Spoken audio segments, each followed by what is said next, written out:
Right, Luke, you had that lucky escape with a brush with death at Christmas there, but you went on to some magnificent success. Taberna Lord, Cool Ground, a couple there. Can you talk us through a bit of your highlights? Taberna Lord was my breakthrough horse. I got him as a spare. Jim Wilson trained him. I got him as a spare on Boxing Day at Wincanton in one of the Coral qualifiers. I can't remember. He finished mid-division, didn't give me much of a feel. Bruce Dowling was riding all the horses at the time. And yeah, he ran all right, you know. And next time he was going to run, Bruce couldn't ride him again. So I rode him and he ran at Chepstow. And Jim said to me, he's improved this horse, you know. He's come on for that. Anyway, he ran an absolute screamer, finished 4th or 5th. And I said to Jim, this will win wherever you go with him. It's like a different horse. So then he ran at Sandown. I can't remember what it's called, the Tote Place Ball, something hurdle. And I've got a feeling, you'll have to check this out, but he was the first ever price-wise horse. And he had about 9-12 or something on his back. The world and his wife had seen this run at Chepstow. And I think it might these days have caught the steward's eye somewhat.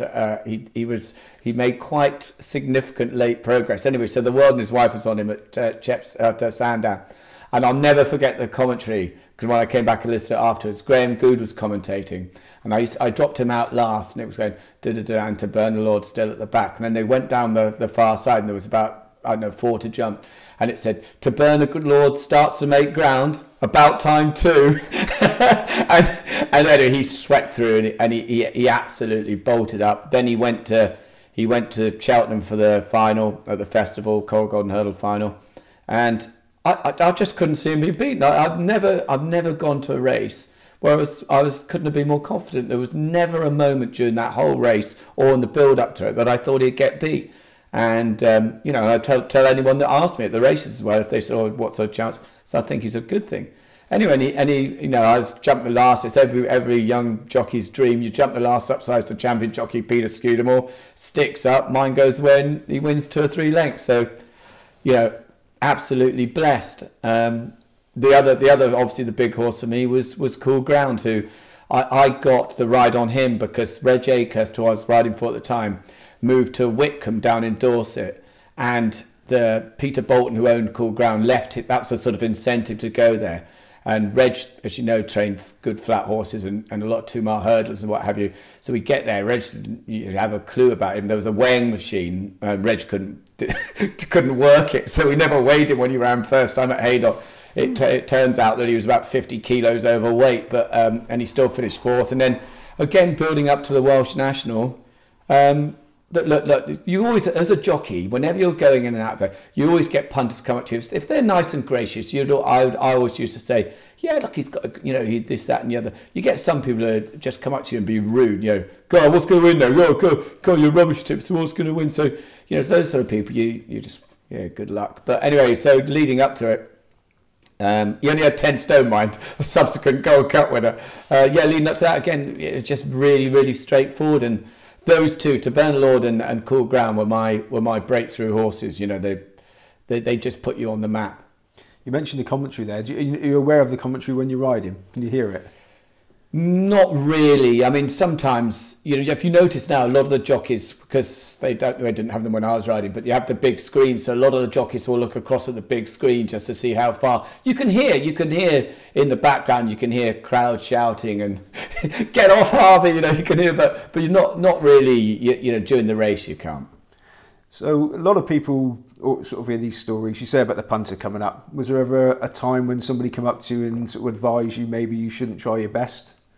Oh yeah, all the time. When I was riding for Reg Akehurst, someone phoned me and said, if you don't win on this horse, it'd be a lot more, it'd be a lot better to you than if you do win on the horse. And then he started getting a bit abusive. So I just straight away, got straight on the phone and phoned Reg Akehurst. Reg always used to say to me, he used to say, there's a lot better jockeys than Luke around, but there's none more honest. I'm not a reminiscer. My sort of mantra in life is keep going forward, keep looking ahead. But when when you look back at some of those things that happened, it's just incredible. You know, when, for instance, I used to ride Catabatic, got the, we used to, Sam McNeil, I rode him, Graham McCourt used to ride him, then I got the ride on him. Then I rode him and he ran really well in the Victor Chandler. Then I got injured, so Simon McNeil got the ride on him and won. So then the owner said, oh, you can ride them in on alternate races, which seems crazy now. Anyway, it was Simon McNeil's turn when he won the Champion Chase. And you know, I'm very, very friendly with Simon, so I was absolutely delighted for him. But in another way, you can totally understand, I was absolutely gutted. So anyway, he went up to he went to the Ibex pub for a celebrational drink afterwards, and I thought, oh, I better go, I suppose. They didn't want to sort of any sour grapes, so I went up there and obviously absolutely lashed, fell off the back of the bar stool and cracked my head open at the back off the floor. Of course, I was riding the next day, so I had to then. I had a big cut in the head, sort of the back of my head, so my skull cap was sort of down over my eyes like that, but didn't stop me. But no, some wonderful stories. Now, you were famously described as a brave man by John McCrory. We'll talk about that little incident later. There must have been some quite terrifying times when you were riding. Any that stick into your mind? Look, I was never, if you notice, I was never the bravest jockey. It was always a calculated risk with me.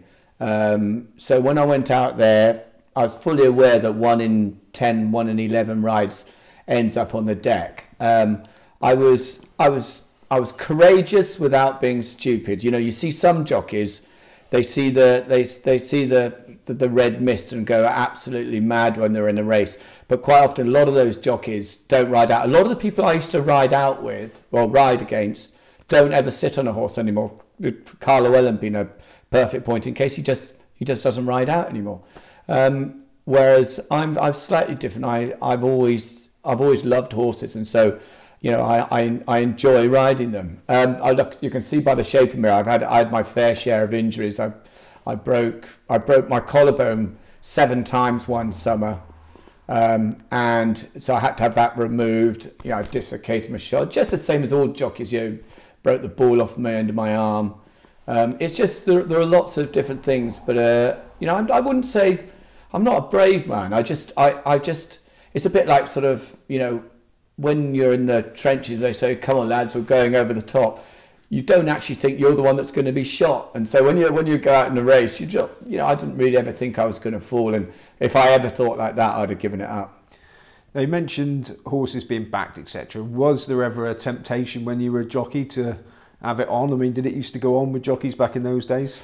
No, not really. I don't think it did. You know, I mean, look, if you've got sport and you've got gambling, or you know, and where cash is involved, there will always, in whatever industry, it can be picking potatoes, high-flying business in London, horse racing, whatever you like. We've seen it, you know, throughout the ages. It has always happened, and it always will happen.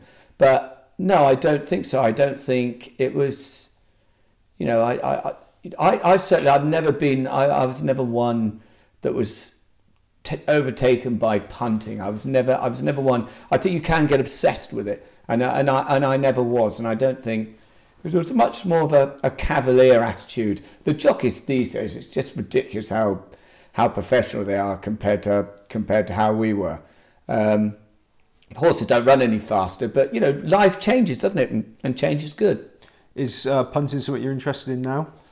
I have a bet, but it's not something that's ever. It doesn't really light my fire for various reasons. One, when I go to the races, when I do my homework, I have to talk about 100 horses.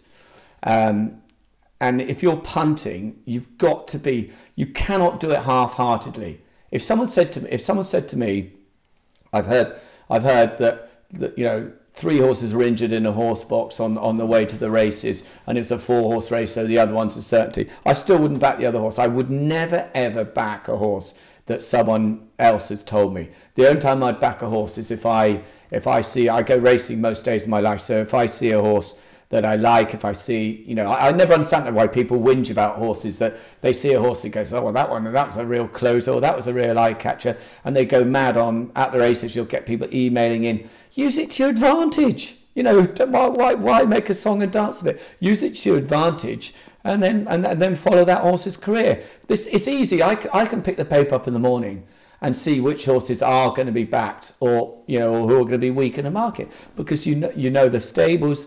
You know that's without any inside information. I don't know them. I can just tell by a horse's profile. Right. So when your career as a jockey ended, was there like a catalyst? Did it start? Did it? Well, of course. Was there a catalyst moment when you thought, right, I've had enough of this now? Yeah. I was riding for Arthur Barrow, who trained. What's he trained the horse to win got the Gold Cup eventually, didn't it? When Tide Cottage failed the dope test. Anyway, I'll think of it in a minute. I was riding one for him, and it was an absolute lunatic at Hereford. And he came in, he ripped me to bits, said, your bottle's gone, you haven't given this a ride. And then I just thought, I've never answered trains back. I've always been looked at it as a business deal. I would say, thank you very much, sir, for riding the horse, you know, and shake the owner's hand and that. And then I just said to him, you're talking drivel, you know. And I just thought, I don't need to be treated like this. And from that moment on, my mind was set on trying to get into racing, you know, broadcasting, because you know, I realised that was just the end of the road.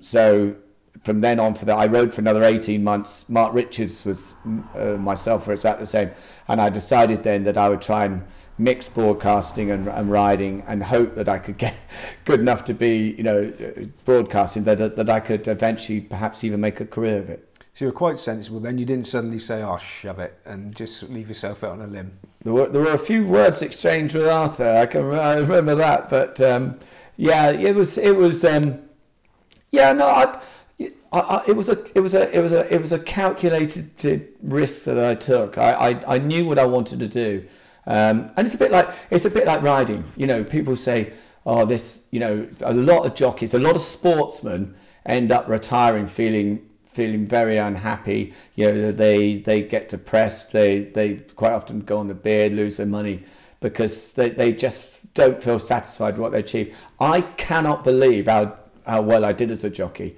Like everyone, I wanted to be a champion jockey when I started. I soon realised that was never going to happen. But you know, when I was thinking about it, you're going from racecourse to racecourse, being paid good money, riding good horses, with women. Well, women were a lot easier to get with a J badge in your car than they are with a press P. That is for sure.